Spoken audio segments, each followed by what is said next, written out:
1940 সালে ব্রিটেনের টেমস এবং মার্সি নদীর মাঝখানে এই ভাসমান দুর্গগুলি তৈরি করা হয়েছিল, যার নাম দেওয়া হয়েছিল মনসেল ফোর্ট। দ্বিতীয় বিশ্বযুদ্ধের সময় শত্রুদের আক্রমণ থেকে রক্ষা করার জন্য এই দুর্গগুলি নির্মাণ করা হয়েছিল। তবে সময়ের সাথে সাথে এদের গৌরবময় ইতিহাস ধীরে ধীরে অন্ধকার ও রহস্যময় কাহিনীতে পরিণত হয়। এই দুর্গগুলির ভেতর লুকিয়ে আছে একাধিক ভয়াবহ সত্য, যা স্থানীয়দের মধ্যে দীর্ঘকাল ধরে আতঙ্কের কারণ হয়ে দাঁড়িয়েছে। কেন এত বছর ধরে কেউ এই দুর্গে প্রবেশ করতে সাহস করেনি? আজকের ভিডিওতে আমরা এমনই কিছু রহস্যময় জায়গা আপনাকে দেখাতে চলেছি, যা প্রায় 100 বছর ধরে পরিত্যক্ত। কেউ এর আশেপাশে যাওয়ার কথাও ভাবতে পারে না। তাই ভিডিওটি সম্পূর্ণ দেখার অনুরোধ রইল। আর নতুন বন্ধুরা অবশ্যই পাশে থাকা সাবস্ক্রাইব লেখাটি প্রেস করে বেল আইকনের অল অপশন সিলেক্ট করুন। রুনিট আইল্যান্ড। যদি আপনি কখনো উত্তর প্রশান্ত মহাসাগরের এই নির্দিষ্ট অংশের উপর দিয়ে উড়ে যান, তবে একটি অদ্ভুত দৃশ্য দেখতে পাবেন।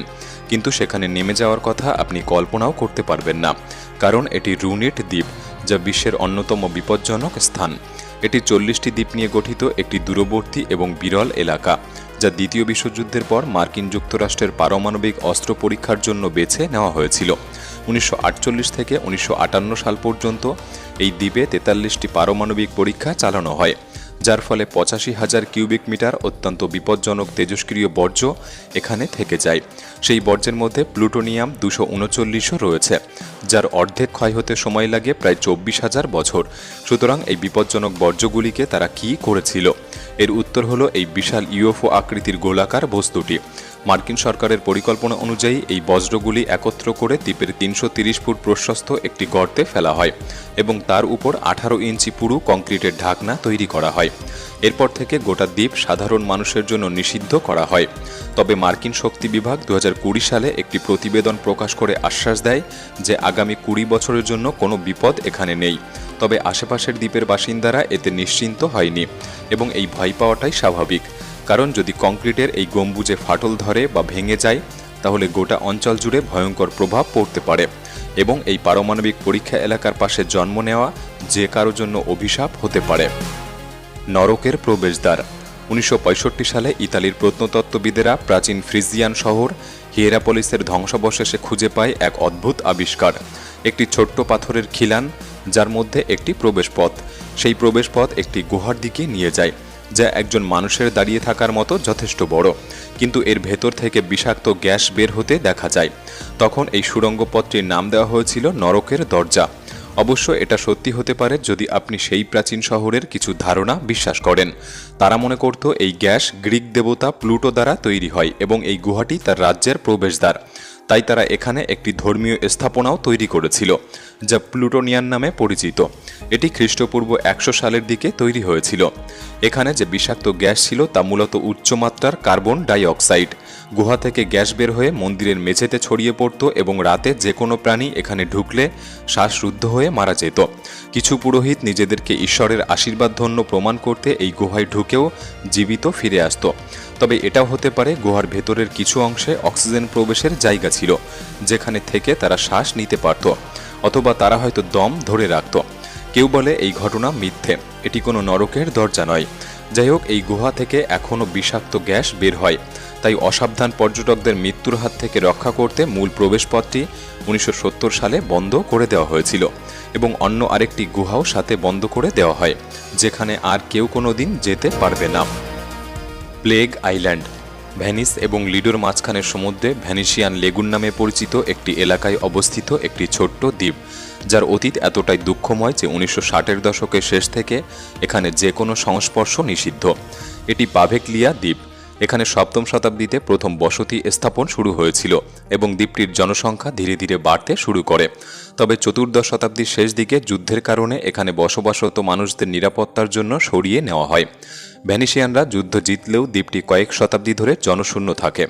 তারপর 1645 সালে এখানে 5টি অষ্টভুজ আকৃতির দুর্গ তৈরি করা হয়, যার মধ্যে আজ মাত্র একটি টিকে রয়েছে। এরপর দ্বীপটি দীর্ঘ সময়ের জন্য জনমানবহীন ছিল, কিন্তু এই পরিস্থিতি পাল্টে যায় যখন 2টি জাহাজে প্লেগ রোগ ধরা পড়ে। তখন পাভেকলিয়া দ্বীপটিকে কোয়ারেন্টাইন হিসাবে ব্যবহার করা হয়েছিল এবং এরপর কয়েক বছর ধরে প্রায় 1,60,000 মানুষকে সেখানে পাঠানো হয়, এমনকি তাদের মধ্যে হালকা উপসর্গ দেখা দিলেও, যাদের মধ্যে প্রায় কেউই জীবিত ফিরে আসেনি। অসংখ্য মানুষকে পুড়িয়ে মারা হয়েছিল এবং শোনা যায় দ্বীপটির মাটির অর্ধেকই সেই ছাই দিয়ে তৈরি। কিন্তু এই অন্ধকার ইতিহাস এখানেই শেষ হয়নি।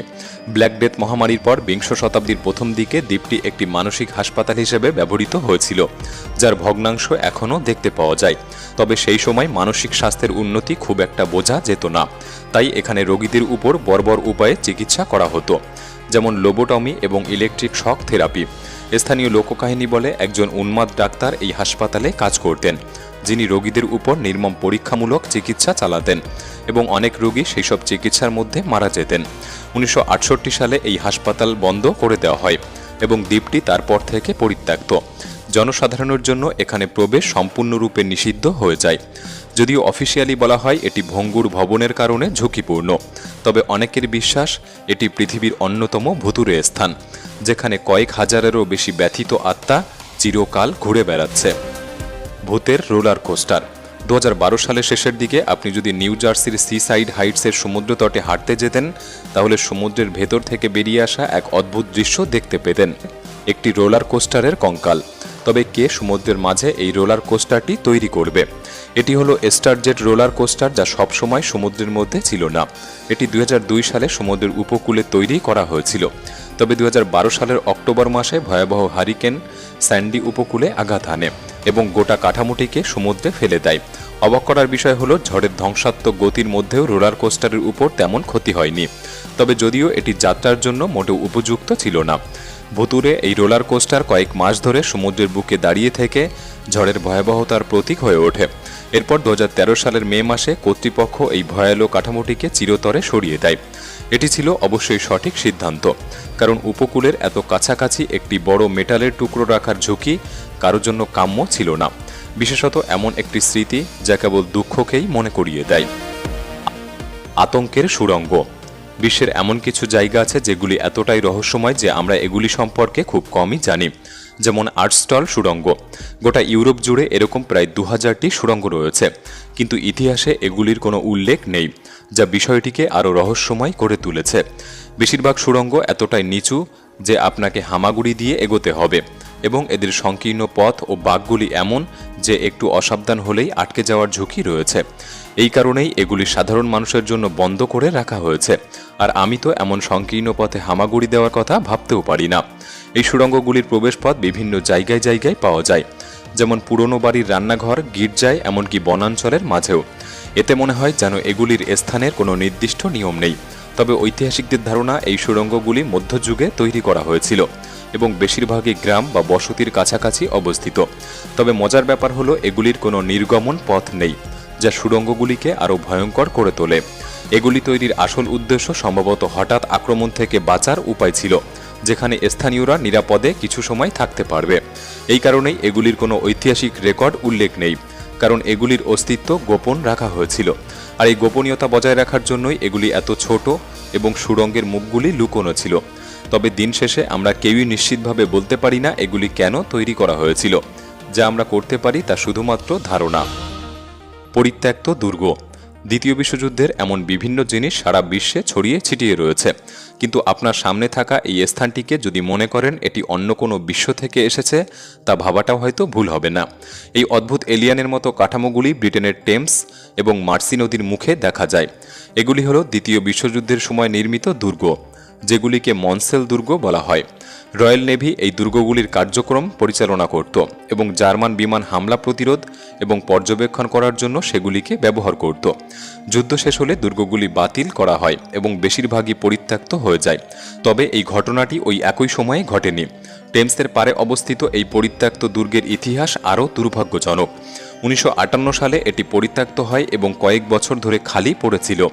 তবে 1964 সালে ইংরেজ সঙ্গীতশিল্পী স্ক্রিমিং লর্ড সার্চ এখানে একটি পাইরেট রেডিও স্টেশন স্থাপন করে, কিন্তু খুব দ্রুতই তিনি এটির প্রতি আগ্রহ হারিয়ে ফেলে।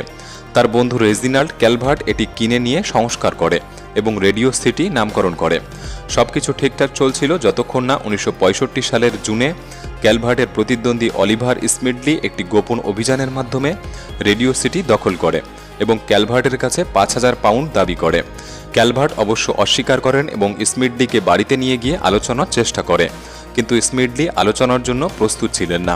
তাদের মধ্যে অশান্তি ঘটে, যার পরিণামে ক্যালভার্টের জীবন শেষ হয়। তবে স্মিডলি মুক্তি পেয়ে যান এবং এই ন্যায় বিচারের অভাব সরকারকে সামুদ্রিক স্টেশনগুলি বন্ধ করতে বাধ্য করে এবং ফেব্রুয়ারি 1967 সালে রেডিও সিটি চিরতরে বন্ধ হয়ে যায়।